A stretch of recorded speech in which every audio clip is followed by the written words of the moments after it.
Hello student, आज हम class 9 science की वर्कशीट 21 को डिस्कस करेंगे। हमारा चैप्टर चल रहा है the fundamental unit of life और हमारा आज का टॉपिक है न्यूक्लियस एंड क्रोमोसोम्स। तो आइए शुरू करते हैं। सबसे पहले हमें अनियन पील सेल और चीक सेल दिखाए गए हैं। जो प्याज की पील होती है, अनियन की पील होती है, उस पर जब आयोडीन की सॉल्यूशन डालते हैं तो डालने के बाद कलर सा हो जाता है और उसमें अलग अलग सेल दिखाई देते हैं और सेल के अंदर स्पॉट सा दिखाई देता है। जैसे कि देखिए यहाँ पर सेल हैं और इनके अंदर छोटे छोटे स्पॉट दिखाई देते हैं, डॉट दिखाई देते हैं। तो आखिर ये डॉट क्या है? What are these dark spot और dot in the above slide? What are their function? ये डॉट क्या है और इनका फंक्शन क्या है? These are called nucleus of the cell. इनको सेल का न्यूक्लियस कहते हैं। जैसे कि सेल है, सेल के अंदर न्यूक्लियस है, लेकिन न्यूक्लियस जो है वो उसके चारों तरफ न्यूक्लियर मेम्ब्रेन भी होता है। यानी जो न्यूक्लियस होता है वो डबल लेयर कवरिंग से घिरा हुआ होता है, जिसको न्यूक्लियर मेम्ब्रेन कहते हैं। और यहाँ पर क्या भरा होता है? साइटोप्लाज्म भरा हुआ होता है। ये सेल, आप इसको लिखिए सेल, और सेल के अंदर ये आपका न्यूक्लियस हो गया और ये आपका उसकी बाहरी कवरिंग यानी न्यूक्लियर मेम्ब्रेन हो गया। अब ये जो न्यूक्लियर मेम्ब्रेन होता है, इसमें छोटी छोटी पोर्स बनी होती हैं, यानी छेद बनी होती है न्यूक्लियर मेम्ब्रेन में। तो न्यूक्लियर पोर्स होने के कारण क्या होता है, न्यूक्लियस का जो मटेरियल होता है वो साइटोप्लाज्म में आ पाता है, या फिर साइटोप्लाज्म का जो मटेरियल होता है वो न्यूक्लियस में चला जाता है। इसलिए इसमें छोटे छोटे पोर्स बने हुए होते हैं। स्पष्ट लिखा है, देखिए, nuclear membrane has small pores which allow the transfer of material in and out of the nucleus। यानी न्यूक्लियस में के अंदर आना और न्यूक्लियस के अंदर जाना, दोनों ही काम इन छोटे छोटे स्पोर्स से होता है, जिसमें मटेरियल का ट्रांसफ़र होता है। Nucleus is also called as the brain और कंट्रोलर ऑफ द सेल। अब जो न्यूक्लियस होता है, चूँकि वो सेल के सारे काम को कंट्रोल करता है, इसीलिए उसको न्यूक्लियस का ब्रेन भी कहा गया है। देखिए यहाँ लिखा है ब्रेन। तो as it controls and direct the cell's function, cell के सारे फंक्शन को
हम कि पहले हमने पढ़ा कि होता है, क्या होता है, सेल होता है। सेल के अंदर क्या होता है, न्यूक्लियस होता है, और न्यूक्लियस के अंदर क्या होता है, क्रोमोजोम्स होते हैं। और ये जो क्रोमोजोम होते हैं वो डीएनए और प्रोटीन से बने हुए होते हैं। ठीक है, तो अब ये डीएनए जो होते हैं वो बहुत ही इम्पॉर्टेंट रोल अदा करते हैं, है ना। डीएनए जो होते हैं वो बहुत ही इम्पॉर्टेंट रोल अदा करते हैं। ये क्या करते हैं, एक पेरेंट्स से उनके जो कैरेक्टर हैं वह उनको बच्चों में लाने का काम डीएनए का होता है। The functional segment of DNA और क्रोमोसोम इज कॉल्ड जीन्स। तो डीएनए जो है वो डिसाइड करता है कि डीएनए के पास सारी इन्फॉर्मेशन होती है। जब पेरेंट्स से बच्चों में डीएनए का ट्रांसफ़र होता है तो डीएनए जो है सारी इन्फॉर्मेशन होती है और उसे पता होता है कि कैसे सेल्स बनाने हैं। यानी डीएनए जो है एक तरह से पेरेंट्स के गुणों को, जो माँ बाप का कैरेक्टर है, उनको बच्चों में लाने का काम करता है। और डीएनए की जो काम करने वाली यूनिट है उसको बोलते हैं जीन्स, है ना। The functional segment of DNA on chromosome is called jeans. Chromosome के ऊपर डीएनए का जो फंक्शनल यूनिट है जीन्स वो होता है, जो कि फंक्शनल यूनिट इसलिए कहा गया है कि जब सेल में डिवीज़न होता है तो फिर डीएनए जो है वो जीन्स के थ्रू एक पीढ़ी से दूसरी पीढ़ी में गुणों का ट्रांसफ़र करता है, कैरेक्टर का ट्रांसफ़र करता है। और जब सेल डिवीज़न नहीं हो रहा होता है तो जैसे कि हमने पहले बताया, ये सारे जो हैं क्रोमोजोम इकट्ठे रहते हैं, किसके रूप में, क्रोमेटिन मटेरियल के रूप में, जैसे कि हमने यहाँ पर पढ़ा था। Chromosomes contains information of inheritance of features from parent to their next generation।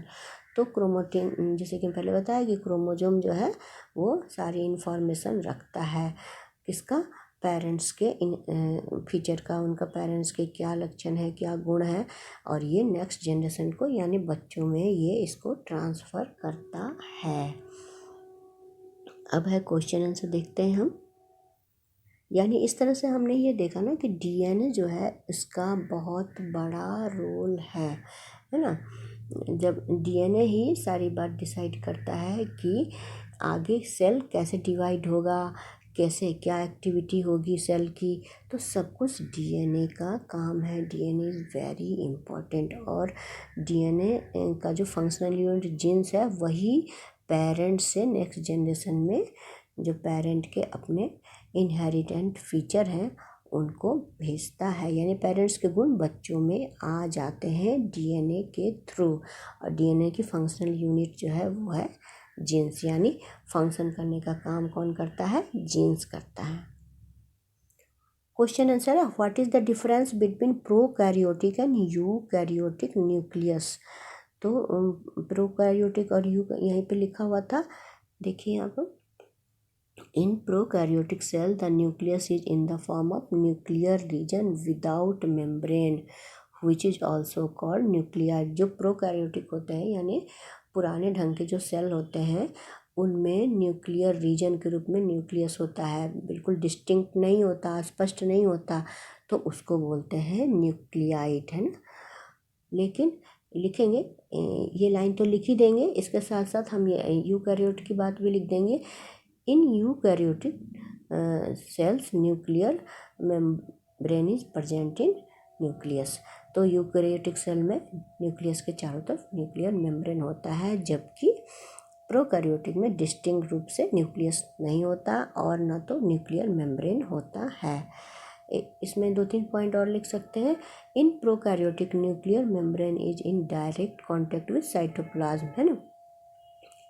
अब क्या है, जैसे कि ये प्रोकैरियोटिक है और ये न्यूक्लियस आपको डिस्टिंक्ट तो नहीं है फिर भी, तो ये यहाँ पर क्या है, साइटोप्लाज्म है ना। तो ये डायरेक्ट कांटेक्ट में साइटोप्लाज्म के रहता है, ये साइटोप्लाज्म है। और ये न्यूक्लियस जो है वो साइटोप्लाज्म के डायरेक्ट कांटेक्ट में रहता है। लेकिन प्रोकैरियोट में क्या होता है, यूकैरियोट में क्या होता है, न्यूक्लियस तो है लेकिन इसके चारों तरफ भी न्यूक्लियर मेम्ब्रेन है। तो इसमें ये लिख देंगे कि इन prokaryotic nuclear membrane is in direct contact with cytoplasm but in eukaryotic nuclear membrane is inside the nuclear membrane is inside the nucleus.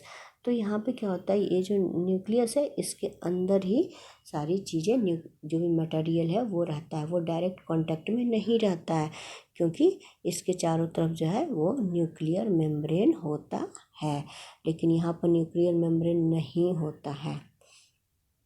एक और एग्जांपल देना चाहें तो लिख सकते हैं इन यूकैरियोटिक, ये जो यूकैरियोटिक है इसमें माइटोकॉन्ड्रिया होता है। In eukaryotic mitochondria is found but in prokaryotic it is absent, इसमें माइटोकॉन्ड्रिया नहीं होता है। इस तरह से हम 2-3 पॉइंट लिख देंगे। अब क्वेश्चन नंबर 2 देखते हैं। क्वेश्चन नंबर 2 में है write full form of DNA RNA and where is DNA found in a cell. तो डीएनए का तो आपको यहीं पर लिखा हुआ है डीऑक्सी राइबो न्यूक्लिक एसिड, है ना, और आरएनए का है राइबो न्यूक्लिक एसिड, है ना, दोनों ही आप लिख देंगे। या अगर आप दिखाना चाहें तो दिखा सकते हैं। आगे देखते हैं where is DNA found in a cell. DNA कहाँ पाया जाता है, तो DNA is found in nucleus. DNA जो है वो न्यूक्लियस में पाया जाता है। What is the number of chromosomes in human being. Human being में ये तो यहीं लिखा हुआ है, देखिए ये क्वेश्चन आपका थर्ड जो है, क्वेश्चन नंबर 3 का ये आंसर हो गया। देयर आर 46 और 23 pair of chromosome are present in human cells. तो ह्यूमन सेल में 46 क्रोमोजोम होते हैं, या उसको 23 पेयर भी लिख सकते हैं। क्वेश्चन और दूसरा इसका पार्ट है what are genes and where are they located. Genes क्या होते हैं और इनका लोकेशन क्या होता है। तो जीन्स की भी यहीं पे दिया हुआ है। The functional segment of DNA on chromosome is called jeans. जो डीएनए के फंक्शनल सेगमेंट है उनको जीन्स कहते हैं, यानी डीएनए के छोटे छोटे टुकड़े होते हैं, सेगमेंट होते हैं जिनको जीन्स बोलते हैं। ये आप यहाँ से लिख देंगे क्वेश्चन नंबर 4। और लोकेशन इनकी क्या होती है, तो लोकेशन इनके these are located on chromosome. Chromosome के ऊपर जीन्स लगे हुए होते हैं। उसके बाद लास्ट क्वेश्चन है right any 2 functions of nucleus. Nucleus के 2 फंक्शन लिख दीजिए। तो यहाँ तो आपको बहुत सारे फंक्शन बताए गए हैं। यहाँ पर ऊपर देखिए, ऊपर है, यहाँ पर ही आपको एक तो आपको डीएनए का फुल फॉर्म स्पेलिंग भी आप देख लेंगे, आरएनए का फुल फॉर्म भी बताया गया है, और न्यूक्लियस का है कि न्यूक्लियस परफॉर्म, यहाँ से nucleus performs many function in the cell like cell division, cell growth, protein and enzyme synthesis. तो आपको इतने सारे नहीं लिखने, बस आप 2 लिख दीजिए कोई भी, कि आप ये लिख सकते हैं सेल डिवीजन लिख सकते हैं और प्रोटीन एंड एंजाइम सिंथेसिस लिख सकते हैं। ये 2 इसके फंक्शन हो गए। इस तरह से आपका ये वर्कशीट आपकी ख़त्म हुई और मुझे आशा है कि आपको अच्छी तरह से समझ में आ गई होगी। Thank you.